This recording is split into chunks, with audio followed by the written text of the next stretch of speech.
अस्सलाम वालेकुम नाज़रीन, मैं हूँ आपका मेज़बान मोहम्मद शाहजहां कमर। आप देख रहे हैं हमारा YouTube channel TNW magazine. Islamabad में जारी मुज़ाकरात और डोनाल्ड ट्रंप के बयान के बावजूद खत्ते में कशीदगी बढ़ गई है। लास्ट नाइट इसराइल ने ईरान के इंफ्रास्ट्रक्चर पर हमला किया, उनके पावर इंफ्रास्ट्रक्चर पर हमला किया और बहुत ज़्यादा तबाही वहाँ मचाई है।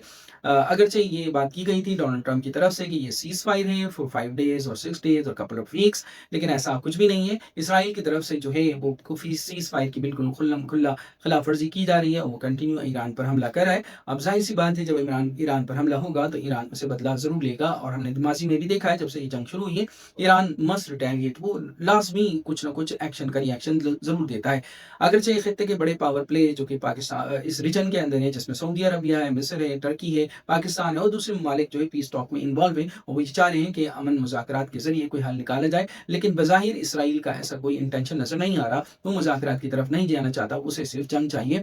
और नोबडी नोज़ कि आखिर ऐसा इसराइल क्यों चाहता है, वो सिर्फ जंग की तरफ क्यों जा रहा है, वो तबाही क्यों चाह रहा है। वो ना सिर्फ, अब ये हमने देखा है कि ये इसराइल के अंदर भी बहुत सारे लोग एहतजाज कर रहे हैं नेतन्याहू के खिलाफ कि भाई इस जंग को एंड किया जाए, जिसका कोई सर पाँव नहीं है। आप बिला वजह खुद भी जंग में चले गए, उन लोगों के लिए भी परेशानी पैदा कर दी है। देखते हैं आने वाले दिनों में इस जंग का क्या नतीजा निकलता है, और ये जो इसराइल ने अटैक किया है ईरान, इसका किस तरह से रिस्पॉन्स करता है। मजीद अपडेट्स के लिए सब्सक्राइब करें हमारा यूट्यूब चैनल TNW मैगज़ीन।